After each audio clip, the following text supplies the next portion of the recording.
Magandang umaga ho. Yung pong oras ngayon, alas 5:30 ng umaga. Araw-araw po ganitong oras ako nagising. Dahil sa maaga po ang tulog, kaya po sobrang init. Sa sobrang init nagising ako. Talaga wala tayong magawa, panahon yan. Ngayon po magsisimula ako mag-exercise.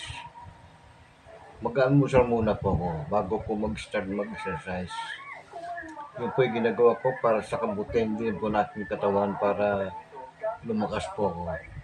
Dahil sa ako po'y biktima ng mild stroke, pero awa po ni Jehovah, ito pinapagaling na po niya ako. At magaling na po, inaangkin ko na po. Ako po'y makakalakad na normal at makakapag-attend na ako ng Bible study para maayos ko na po ang aking sarili. Inamin ko pa ako'y maging kasalanan. Talaga ako'y nasisisi po sa aking mga pinagawa, hindi po kalooban po ninyo. Alam po, napasakit ko po ang kalooban ninyo, mga po, Jehovah. Patawarin niyo po ako.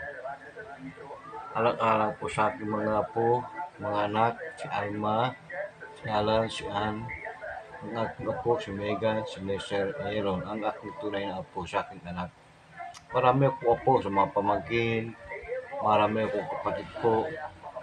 Salamat po ng maraming Ama ko, Jehovah, sa mga lahat ng biyaya po, papala po sa akin. Hinintay ko lang po magsing ang aking apo na si JR. Siya po nag-aalaga sa akin.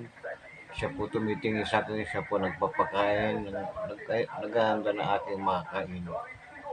Salamat po, Amang Jehovah, sa pangalan po ng iyong anak Jesus, ang aming tagapagligtas.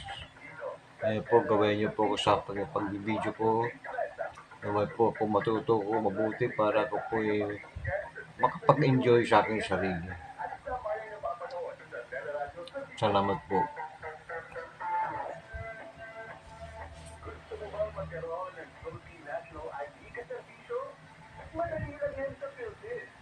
Pumunta sa pinakamalapit na Philippines Registration Center, bitbit ang inyong valid ID, sagutan ng application form, pagpakuha ng biometric information,